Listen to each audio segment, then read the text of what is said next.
تو آج اس پر گفتگو کرنی ہے ہم نے اس کلام عشق میں، وہ ہے رمضان اور قرآن بالخصوص، اور متصل کریں گے اس کے ساتھ روزے کو بھی۔ جی جی بسم اللہ الرحمن الرحیم۔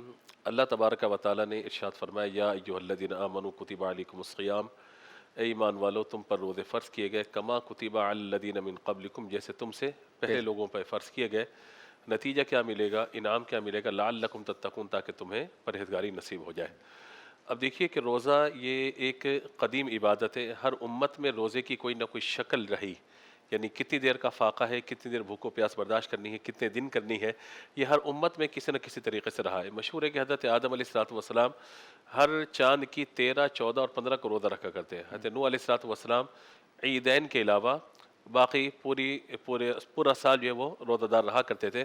لیکن نبی پاک علیہ السلام نے جو روزے پسند فرمائے کہ صوم داؤدی، حضرت داؤد علیہ السلام ایک دن روزہ رکھتے تھے اور ایک دن روزہ نہیں رکھتے تھے، تاکہ اگلے دن کے لیے روزہ رکھنے کی طاقت حاصل ہو جائے۔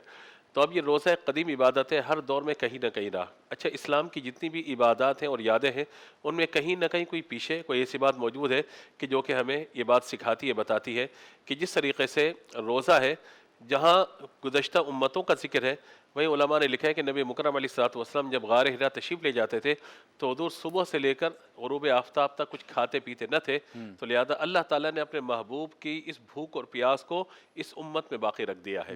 اور آپ اس مہینے میں دیکھیں کہ علماء نے فرمایا کہ اس کے 4 نام ہیں۔ ایک تو ماہ رمضان، یہ قرآن پاک کے نزول کی وجہ سے برکت ہے۔ دوسرا فرمایا یہ ماہ صبر ہے، کیونکہ صبر یہ ایک بندے کی باطنی کیفیت ہے۔ ایک بندہ آپ کے سامنے کھڑا ہوا ہے، نماز پڑھے میں نظر آ جائے گا نماز پڑھ رہا ہے، کوئی خیرات کر رہا ہے، آپ نے بھی گداگروں کی بات کی، ان کو کوئی دے رہا ہے، دیتے ہوئے کھلاتے پلاتے نظر آ جائے گا۔ لیکن ایک بندہ میرے ساتھ کھڑا ہوا ہے، میرے علم میں نہیں ہے کہ اس کے دل کی کیفیت کیا ہے، آیا کسی پریشانی پہ صبر کر رہا ہے، بھوکے پیاسے، جب تک کہ بندہ بتائے گا نہیں اس کی باطن کی کیفیت کا ادراک ہمیں نہیں ہو سکتا۔ تو اس لیے بیان فرمایا گیا کہ یہ صبر کا مہینہ ہے، اور فرمایا کہ اللہ تعالیٰ کے محبوب علیہ السلام نے کہ اللہ تعالیٰ فرماتا ہے روزہ میرے لیے ہے، بندہ صبر کرتا ہے، بھوک و پیاس برداشت کرتا ہے، اور اس کی جزا میں خود دوں گا۔ اور ایک روایت میں یہ کہ اس کی جزا میں خود ہوں، وہ ہے کہ روزہ رکھنے والا اپنے رب کی رضا کے ساتھ اپنے رب تبارک و تعالیٰ کو بھی پا لیتا ہے۔ دوسرا فرمایا گیا کہ اس مہینے کا نام جو ہے ماہ مواسات، غمخواری کا مہینہ ہے۔ ہم دیکھتے ہیں کہ بھائی اپنی بہنوں کی طرف جو کوئی عیدی بھیج رہے ہوتے ہیں، گھروں میں کھجوریں وغیرہ بھیجی جا رہی ہوتی ہیں، افطار کا اہتمام اڑوس پڑوس میں کیا جا رہا ہوتا ہے، لوگوں کی خیر خواہی کا معاملہ کیا جا رہا ہوتا ہے، صدقہ و خیرات اس مہینے میں بڑھ جاتا ہے۔ لہذا اس مہینے کو جہاں ماہ رمضان کہا گیا، جہاں اس مہینے کو ماہ صبر کہا گیا، وہیں ماہ مواسات بھی کہا گیا۔ اور آخری نام اس کا جس کی عملی شکل ہمیں نظر آتی ہے، فرمایا یہ مہینہ ماہ وسعت رزق ہے۔ یعنی آپ دیکھیے کہ اللہ تبارک و تعالی ہر بندے کا رزق اس مہینے میں بڑھا دیتا ہے۔ عام دنوں کے اندر جو راشن، جو چیزیں ہمارے دسترخوان پر نہیں ہوتی، افطار کے وقت، سحری کے وقت اللہ کی طرح طرح کی نعمتوں سے ہمارے دسترخوان سجے ہوئے ہوتے ہیں، پتہ نہیں کہاں سے آ رہی، اور کہاں سے آ جاتا ہے، وہی آمدن ہے، وہی ساری چیزیں اللہ تعالیٰ اتنی کثیر برکت عطا فرما دیتا ہے کہ ہر غریب سے غریب گھر کے دسترخوان پہ بھی، ہر غریب فرد کے دسترخوان پہ ہمیں کثیر نعمتیں نظر آ رہی ہوتی ہیں۔ یہ اللہ تبارک و تعالیٰ ہی کا انعام ہے۔ اور پھر اس مہینے کی ایک دو خصوصیات جو میں جلدی جلدی عرض کروں آپ کو، کہ دیکھیے کہ کچھ تاریخ خاص ہے، جیسے مثال کے طور پہ بقرعید ہے، عید الفطر ہے، یا شب برات ہے، ان خاص تاریخوں میں اور خاص لمحات میں عبادت کی جاتی ہے۔